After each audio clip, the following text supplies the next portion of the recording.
This is When Science Speaks, a new web series profiling innovative and interesting people working in science and technical fields, from academia to industry to the nonprofit world. We explore how to be a powerhouse advocate for science and your research, how to advance your career in meaningful ways that make you happy, and how to push back on the ongoing assault on science and other related issues of interest happening in the world. Hey everyone, it's Mark Bayer, and you are tuned to When Science Speaks. This episode of the show is sponsored by OneSkin. Led by Ph.D. scientists dedicated to helping people age in a healthy, vibrant way, OneSkin patented the first protein building block specifically proven to reverse skin aging at the molecular level. Listeners of When Science Speaks receive a special 15% discount off an entire OneSkin order. Any products, no minimum purchase. And if you haven't yet experienced OneSkin products and decide to subscribe, you'll get a first-time subscriber discount plus an additional 15% off your subscription with the special Science 15 code for When Science Speaks listeners. That's the word science followed by the number 15. Just go to oneskin.co and use the promo code SCIENCE15 at checkout. We'll also have a link in the show notes. I am so happy to welcome Dr. John Besley today to the show. John is the Ellis N. Brandt Professor of Public Relations at Michigan State University. He studies public opinion about science and scientists' opinion about communicating with the public. And his goal is to help science communicators be more effective by helping them consider evidence-based and strategic communication choices. John's work has resulted in more than 100 peer-reviewed journal articles and book chapters, as well as his book Strategic Science Communication, which was published in September of 2022. In addition to his regular research, John was the lead author of the 2014, 2016, 2018, and 2020 National Science Board chapters on public attitudes and knowledge about science and technology. This is a biannual report that is submitted to the executive branch and Congress in the U.S., and it represents the definitive statement on Americans' views about science and technology. John received the William J. Beale Outstanding Faculty Award from Michigan State University, and he's also a fellow of the American Association for the Advancement of Science, AAAS. John earned his Ph.D. in communications from Cornell University and his Master's of Public Administration and Bachelor's from Carleton University. John, it's just so great to have you on the show, and you're doing such important work across science communication, civic engagement, all sorts of things that are so interesting to our audience, focusing on how to communicate complex science and information to people who might be unfamiliar with it. And one thing that you are really working on is actually opinions about communicating with the public. We talk a lot about how the public views scientists, and we'll get to that too, because I know you work on that. But I'd really like for you to start by talking about your work and some of the findings, or maybe some of the hypotheses that you have regarding scientists' opinion about communicating with the public. Yeah, thanks, Mark. Thanks for having me on. I'm excited to be able to share some of this work. And yeah, so about 10 years now, we've been focused on how scientists think about communicating. First, probably 10 years of my career, we were really focused on perceptions of risk and whatever it was, nuclear energy, genetically modified food. And then about 10 years ago, I got this chance to look at this data set that was of American Association for the Advancement of Science members and how they thought about a few things around communication. And from there, that was probably a couple thousand scientists. And since then, we probably surveyed another 30,000 scientists over the years, really focused in on trying to understand what their goals for communication are. And we really mean like audience-specific behavioral goals and how they think about those goals. We've also focused on what we call communication objectives, which is the degree to which they're willing to focus on building perceptions of trustworthiness or building perceptions of risks and beliefs. So we've done stuff on objectives. And then we've also looked a little bit about lots of different tactics they could choose to achieve their objectives and goals. And what we find is that scientists are willing to do lots of things if they think it will be beneficial. They haven't thought very deeply about their goals or thought about all the whole range of objectives. But once we ask about it, they're generally pretty okay with them, which has been an interesting thing because now we can go out and talk about if we wanted scientists to put more effort into listening as a tactic to be perceived as a good listener, how can we make that more likely to happen? How do we get scientists to put more effort into a tactic to achieve some sort of objective and goal? Yeah, that is fascinating. And are there any thoughts, at least preliminarily, that you have about that? Because we've talked a lot on this show and in some of the writings that I've done too about the importance of this EQ aspect, this emotional intelligence, empathy, really probing and listening, which can be difficult when somebody is citing things that are just not true. That happens now and again, I think, in the society. Unfortunately, it happens a lot now, a lot more than it used to, perhaps. Any kind of preliminary ideas about how to encourage scientists to engage on that level? One of the early studies we did was really looking at all the training programs across the country. We actually done it twice now. We've interviewed lots of trainers. And one of the things that we think is that most of the training, for lots of good reasons, is focused on what we think of as tactics: how to speak clearly, how to speak in a way that's empathetic, how to avoid jargon, how to tell stories, how to maybe get involved in dialogue, which are all wonderful things that are useful tactics to have. What we didn't see was this question of to what end. So if we're going to tell a story, we need to pick, what's the purpose of telling a story? Story isn't a goal unto itself. It's not even a strategy unto itself. It's just a thing that we do, hopefully to have some sort of outcome in the real world. Our biggest conclusion is that we need to help the scientific community define their goals. They're really audience-specific behavioral goals, like I really mean behaviors, and then help them build out strategies to achieve those goals. So one of the things, for example, when it comes to this getting angry or dealing with all the weirdness that exists in the world, one of the things we remind people is, well, there's annoying stuff on Twitter. Now, and yes, you could go out there and flame people and yell back at people. Take a second, think about what are you trying to achieve? How do you want people to see you? And if you want people to see you as the kind of person who goes on Twitter and yells at people, and I guess that would be the right thing, is to go on Twitter and yell at people. But if you want to be perceived as the smart, caring, high integrity friend that people turn to when they're not sure what to do, then maybe you have to communicate in a way that makes that perception more likely. You have to be, which doesn't mean you have to lie, but sometimes the best version of ourselves isn't the one who's on Twitter at 3 a.m. And so we have to step back and think, no, I get it. I'm not going to give in to that. And I'm going to communicate to it. Maybe my goal is to build long-term societal trust, like I said, so people turn to us. Okay, if that's the case, I need to communicate in a way that demonstrates integrity and goodwill towards other people and expertise, not communicates hot-headed, arrogant jerk. Right. Where, yeah, exactly. I like to say in storytelling, one of the things I say sometimes is most storytelling sucks because it's about the story listener, not the storyteller. But most people think, oh, I'm going to just tell this story about things that I like to talk about or that might be interesting without really getting a sense of what's important to the story listener. Yeah. And like you're saying, the audience, like audience specific strategies. Yeah. Think about the story listener as you craft this story that you're going to tell. Because lots of different ways to tell a story and lots of situations that don't lend themselves well to telling stories. Implicit in some of this, and a kind of a topic that I know you've looked at and that's out there, is the evidence, the science, the things that are emerging as a result of study, and then the behavior that might be encouraged as a result. Like, of course, we're still in the pandemic as we're talking. It's April of 2023, fewer people dying now monthly in the US at least. But it's still very significant. And as much as we would like it to wish the pandemic away, it's still around. The virus is still around hurting people. Behaviors like wearing a mask or all these things that people are familiar with, whether it's social distancing or whatever, many ways those things have fallen off. But maybe even thinking about earlier in pandemic, even before the vaccines were out or boosters were out, this kind of transition, or maybe it's a boundary or one phase to another or an elision or however you want to describe it, of the science and then the behavior in the real world. If you could talk about that, I think it's just so interesting. And many scientists get involved because in that line of work because they want to make a difference in the real world.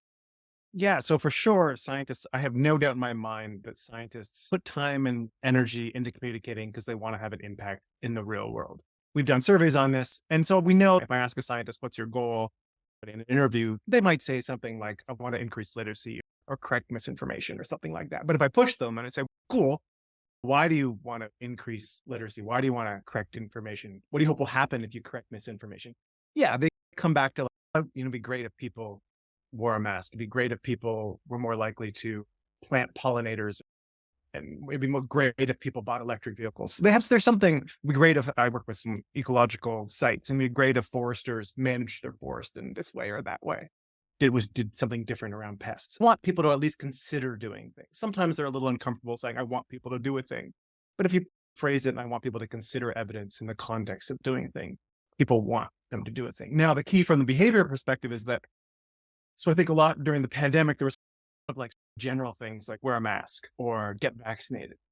So for me, wearing a mask, so when we think about behavior change sort of communication, we think in terms of the more specific you can be, targeted you can be. And so if you can say, rather than say wear a mask, you say, when you go to the store, wear a mask. And then you think, why might somebody not want to wear a mask at a store? Maybe it's not because they don't see the benefits, not because they don't see the risks. Maybe it's they feel there's some sort of social norm thing. So now we communicate to address that perception of the norm, not just wear a mask. And so for me, like going to hockey was always a thing. Like the guys in the hockey change room maybe aren't wearing a mask. And so that's where I felt this sort of social pressure. But I didn't feel like there was that communication that was really targeted on like, where are you going to be tempted not to wear a mask? And how can we communicate in a way that helps me deal with that specific context? It's too much of this general communication, or even worse, just here's what the virus looks like. Here's that stuff it's related to the behavior, maybe, but it's not about the behavior. We know from the social science evidence is around, if you want people to do a behavior,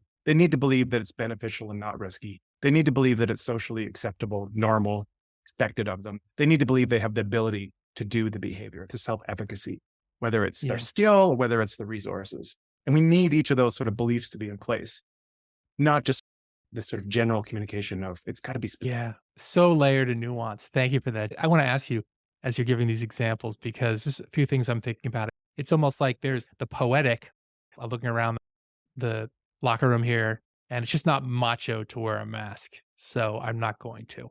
But then it's my dad is, why didn't you wear a mask on the flight? It was because my glasses kept getting fogged up. And I was just like, I can't wear a mask in the grocery store because I can't see any. Try to anticipate these obstacles to buying the message and baking that in proactively to the message itself.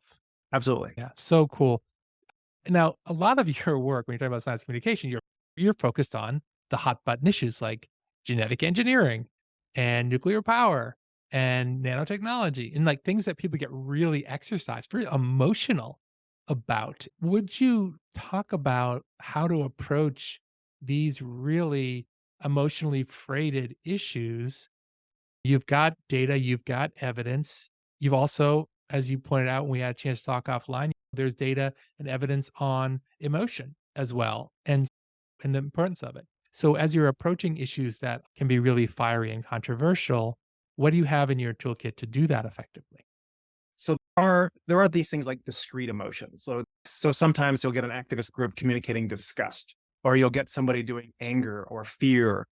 And those things are powerful. And we think of these as discrete emotions. I'm a little bit uncomfortable with them when I'm working with scientists to suggest that they go in that direction. And so the things that we talk about, we like this middle ground thing, which is like an evaluative belief. It's not a belief like I believe an apple is red. It's a belief like I believe that scientist is honest, or I believe that decision-making process enabled me to have a voice in the discussion. I think in terms of that sort of Alcoholics Anonymous prayer thing, wisdom to know the difference between the things that I can control and the things I can't. The things I can control are what's the quality of the decision-making process that I'm involved in as a person in the scientific community? Does that mean that if I want people to see me as honest, what am I doing to make sure that I am honest and that's what I'm perceived as honest? If I want people to perceive the scientific community as willing to listen, eager to listen, what am I doing in terms of what do I say? How do I behave? Do I show up early? Do I stay late? What do I do to make sure that people recognize my motive is not to enrich myself, but to make the world better? And how do I make sure that I am doing that, really doing that I really making sure I'm checking my motives and that my motives are real? And then if they are, if I can be honest about it, how do I make sure that people recognize what my motives are? I can control those things. If it means that if I have 60 minutes, 600 words, it means maybe I don't just, here's what I found in the science. Maybe I spend a few minutes talking about here's why I did the research. Here's what I did to make sure that we protected the integrity of the work. Here's what we did when we were designing the project. Here's what we did to listen to the community and make sure we were taking their concerns into it. And maybe that takes a few minutes. I don't get to communicate as much science, but I am communicating in the context of my science. Those are things I can do that I can then shape how people, it's not the same as going out and like making people feel disgust, but I can control the process that I give to people, the experience people have when they communicate with a science communicator. Control is a funny word, but I can manage that. I can Sure. around that. Same thing with risks and benefit perceptions. I can think about what are the risks that people are concerned about and talk about that. I can make sure that I talk about, well, if we do this, if we consider this choice, these are going to be the benefits. I can talk about, here's the self-efficacy. Like, we can do this. This is something that we as an individual or as a group, we can do it. I don't want to adopt that policy because it's going to make any difference. And we can talk about, no, it will make a difference if we do it this way. So it's just always like looking for the things that I actually can do rather than getting stuck on the things over which I don't have control. And a lot of those really are about these beliefs that they're different. If I communicate a benefit that has hope built in, that has sort of affect built in, that can be really powerful. Yes, absolutely. And what you talked about with respect to motive is a real problem. I'm just thinking about these canards that go around that the government is encouraging and Big Pharma is encouraging the over-reporting of deaths due to COVID. Yeah. Actually, no, that's not the case. Let's take a look at the death certificate study and this and that. Like you pointed out, you might say it's taking away from the substance of the science, but it's contributing to the absorption of the science, so to speak, by the audience in a way that is necessary because there's this rejectionism going on. And say, well, I'll then take a step back and give you the process. When I teach science communication, I always say, let's eliminate process steps or put them at the end or put them in an offer for more information because it does detract and most people aren't interested. But then when you have an audience segment that is actually zeroed in on this process step, like the reporting of deaths due to COVID, then you actually do have to rewind and go through that. We've done this a little bit back in the day. We haven't done it as much lately, but the tendency to want to not talk about process or to only want to talk about process when it was bad, I think it's a bit of a problem. You know, from research that people, generally speaking, I don't study the COVID vaccine. I'm a social scientist. I'm using as a sort of a cue, did it look like they went through a good process? That's the cue that I'm using. And so if I don't have any information on that, what am I left with? And so I do think there's a danger of forgetting that people do make decisions and have to make decisions based on their perception. Is this plumber? I don't know if my plumber's doing a good job. I have to make a decision based on, he seems like a nice person. He seems competent. He's able to fix the stuff. Like, I'm using these sort of, maybe we could call it peripheral cues, but they're not even really peripheral. They're the things that I have available to me to make judgments. And so we have to help people make those judgments in reasonable ways. One of the things that bugs me about the discussion around misinformation is that we talk about it as a general thing, but it could be misinformation about cause and effect in science, but it could equally be misinformation about somebody's integrity or somebody's motives or somebody's competence or somebody's openness. That specificity bit, when you get into that strategic communication, I need to know what we're talking. I need to know what type of incorrect communication or incorrect information we're talking about so that we can talk with it, so that we can strategize out. So when it comes to trustworthiness, for example, in general, among all the groups in the world, people tend to trust scientists most. That's pretty cool. If you're going to turn to somebody, you're probably going to turn to a scientist over almost any other group in society. Now, if you look more deeply, there's trust as a behavior, which is that turn to bit. But if you look into the perception part that underlies that, so generally people think scientists are pretty smart and pretty skilled and have lots of expertise. Now, on the other hand, they're a little bit worried about where are we getting our money, which is to say an integrity thing. And so we could spend a whole bunch of time trying to communicate how smart we are, or we could look at the data and say, okay, they're not worried about whether we're smart. They're worried about our motives. They're worried about our integrity. What can we do to make sure that our integrity is unimpeachable and communicate that we're doing those things? So true. And there are issues where particularly the integrity issue is more important than it otherwise would be.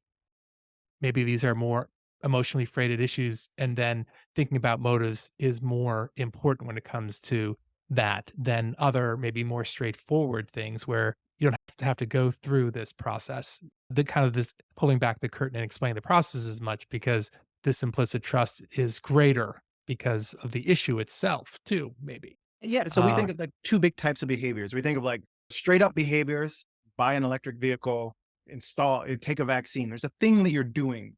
Then there's these other kind of behaviors, which are like non-behavior behaviors or pseudo behavior.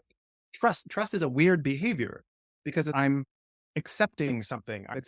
That's that difference between I want something to not happen or I want you to not protest. I want you to not oppose. I want you to not reject. That's which is about vulnerability. That's about behavior, trust as a behavior. And that's where those trustworthiness perceptions, which is which is a little bit different. Yes, you still need people to your electric vehicle company or your pharmaceutical company, if you want them to take a vaccine. Yeah. But Yeah. they're just a little bit different in terms of behaviors. As a political person, I look at it this way, is that politics is really about power. Who gets listened to, whose agenda moves forward, who can shape beliefs and actions and things like that. That's really politics at its essence. And so politicians do this all the time. That's their job. They have a very big competitor, which are scientists, because people, as you point out, listen to scientists. And so they're more inclined to take action and trust what science is telling them. And so therefore, scientists often have been under assault, right? We saw it so much in COVID, but this goes back before Galileo, who died under house arrest because the Vatican didn't like the idea of a heliocentric solar system. And that's what the science was saying. They were in the geocentric solar system crowds. Either stop talking about it or you'll die under house arrest, which ended up happening. It's like the nice thing is people still want science, and nobody ever says I'm against science. They say I don't trust that scientist or those scientists, right? Everybody still wants evidence on their side. And so there was at least that part. People want evidence. And on one hand, there's no group that's more trusted than scientists. Of course, we worry about it. Of course, there are people saying things that aren't true and saying something, emphasizing things that aren't quite right. But what can we do? The best we can do is we can organize, we can be better at communicating why we should be trusted. Exactly. Yeah, so true. I want to make sure we get to talk about your book. Your book came out in September of last year. It's about 6 months old. Lots of wonderful things in there. We'll, of course, have links to the show notes on how to get it. But please tell listeners all about the book. The stuff I've been talking about is the stuff that's in the book. Right? It's really about like, how can we think about ethical strategy in the context of science communication?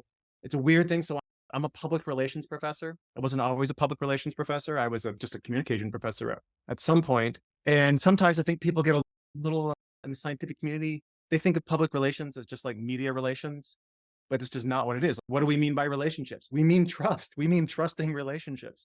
But in this role, I've had opportunities to meet with a lot of our wonderful alumni who work in advertising and PR shops.